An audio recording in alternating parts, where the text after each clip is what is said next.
Something moved across the floor of the bedroom that night in August 1977, and it moved on its own. Peggy Hodgson stood frozen in the doorway of her daughter's room, watching a heavy wooden chest of drawers slide across the linoleum with no human hands touching it. She pushed it back against the wall with all her strength and turned to leave. But before she reached the door, it moved again, scraping and grinding as if propelled by invisible hands.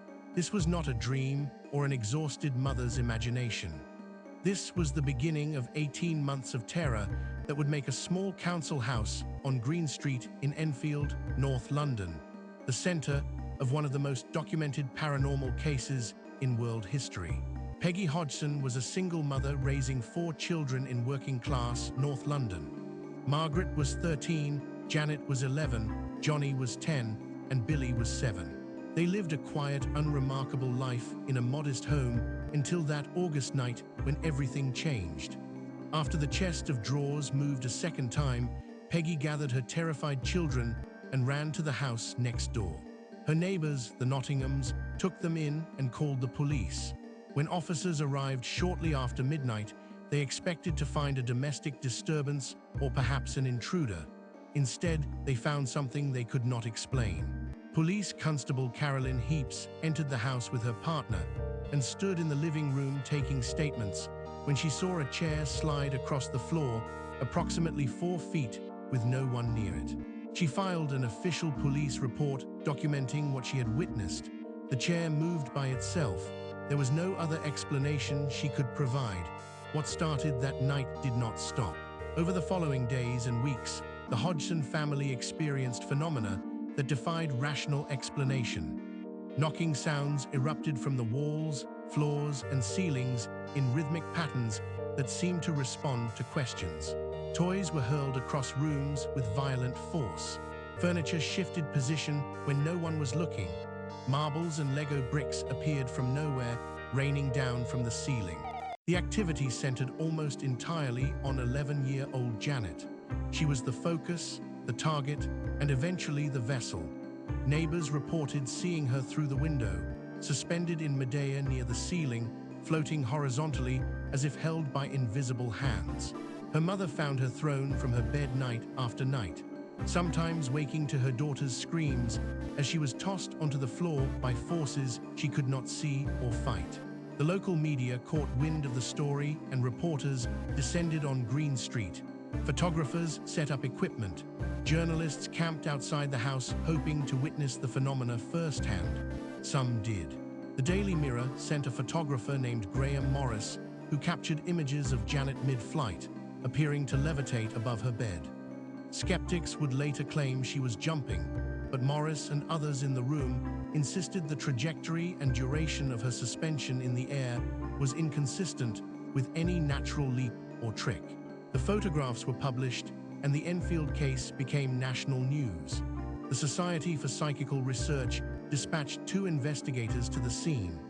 Maurice Grosse was a writer and inventor who had recently lost his beloved daughter Janet in a car accident and had become deeply interested in the possibility of life after death. Guy Lyon Playfair was an experienced paranormal researcher with years of fieldwork in Brazil studying poltergeist cases. Together, they began one of the most thorough investigations ever conducted into alleged paranormal activity. They set up recording equipment, cameras, and spent hundreds of hours in the house documenting over 2,000 individual incidents. They were not credulous believers looking to confirm a ghost story. They were trained researchers determined to find the truth. What they found defied easy dismissal. The knocking continued day and night. Objects moved when no one was near them. Janet began speaking in a voice that was not her own. It was a deep, rasping, masculine voice that seemed to come from her throat, but sounded nothing like an 11-year-old girl. The voice identified itself as Bill Wilkins. It said it had died in the house. It described sitting in a chair downstairs and going blind before dying of a hemorrhage.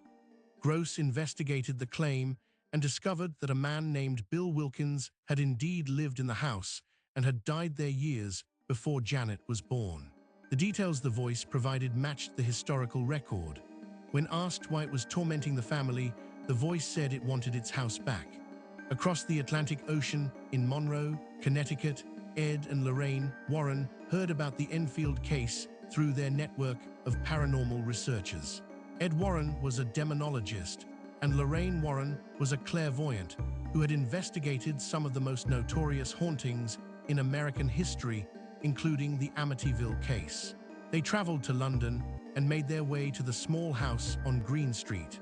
When Lorraine entered the home, she said she felt multiple presences, not just one, with a single dominant malevolent intelligence orchestrating the activity. She believed the entity was using Janet as a conduit, draining her energy to manifest physical effects in the material world. Ed Warren observed Janet closely and spoke with the other investigators.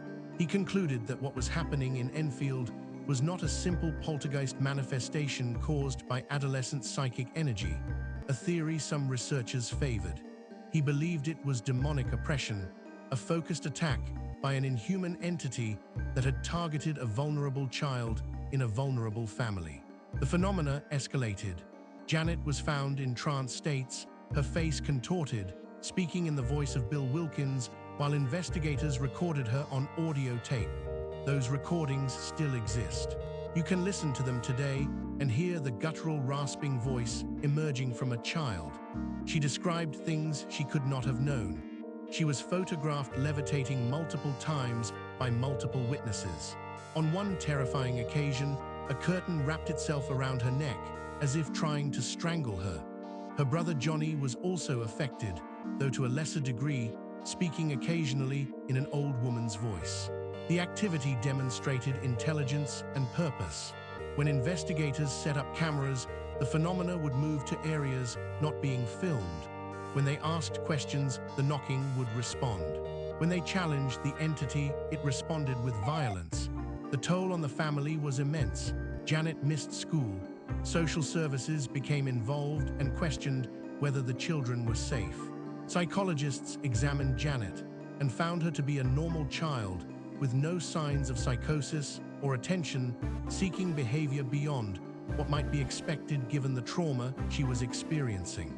Some investigators and journalists became convinced the children were faking some of the phenomena, and indeed, there were a few incidents where Janet was caught bending spoons or making noises herself. But the vast majority of the documented events occurred when the children were being watched by multiple witnesses or were physically restrained or were asleep. The sheer volume of evidence made a hoax explanation implausible. Over 30 credible witnesses, including police officers, journalists, neighbors, and researchers from multiple countries, observed phenomena they could not explain. Maurice Grosse dedicated himself to helping the family. He spent countless nights in the house, recording, documenting, and attempting to communicate with whatever was causing the activity. Guy Lyon Playfair meticulously catalogued every incident. They published their findings, and the case became a touchstone in paranormal research, studied and debated by believers and skeptics alike. The Warrens returned to America, but stayed in contact with Grosse and followed the case closely. Ed Warren later stated that the Enfield Poltergeist was among the most evidenced cases he had ever encountered, and proved that the same forces they had confronted in the United States were active around the world. By late 1978, the activity began to diminish. There was no dramatic exorcism, no final confrontation. The phenomena simply became less frequent and less intense. Janet was briefly sent to a psychiatric facility when authorities feared for her well-being, but she was released after doctors found nothing wrong with her. The voice of Bill Wilkins faded, the levitations stopped, the knocking grew quiet. Whether the entity left, lost interest, or accomplished whatever purpose it had is unknown. The family remained in the house for several more years before eventually moving. Janet Hodgson grew up and later spoke publicly about her experience. She acknowledged that she had faked some small incidents out of frustration when the real phenomena slowed down and adults did not believe her, but she insisted that the vast majority of what happened was real, that something outside herself had controlled her body, and that the terror she felt during those 18 months never completely left her. The evidence from Enfield remains: audio tapes of the voice, photographs of levitation, video footage of objects moving, written testimony from police officers and journalists. The case became the basis for The Conjuring 2 in 2016, bringing the story to a new generation. Skeptics continue to argue that it was an elaborate hoax perpetrated by children, though they struggle to explain the sheer quantity of witnessed phenomena and the involvement of credible adult observers. Believers point to Enfield as proof that the paranormal is real and that some forces in our world remain beyond our understanding. Maurice Grosse, who died in 2006, spent the rest of his life researching the case and defending its authenticity. He never wavered in his belief that what he witnessed on Green Street was genuine. The Enfield Poltergeist stands as one of the most compelling and controversial paranormal cases ever recorded, a haunting that produced more documented evidence than almost any other, and yet remains fiercely debated decades later. The small council house on Green Street in North London was the site of phenomena that terrified a family, baffled investigators, and challenged our understanding of what is possible. Whether you believe it was a genuine supernatural event or an elaborate deception, the Enfield case forces us to confront a disturbing question. If it was real, then what else might be lurking in the ordinary houses on ordinary streets where ordinary families live, waiting for the right moment to make itself known? Hashtags Enfield Poltergeist Ed and Lorraine Warren True Horror Story, Paranormal Investigation, Haunted House, Demonic Possession, The Conjuring, Janet Hodgson, London Ghost, Real Ghost Story, Paranormal Documentary, True Paranormal, Vanishing Roads, Horror History, Supernatural Events. This story was created with AI assistance based on documented paranormal case files. All events reference real investigations by Ed and Lorraine Warren.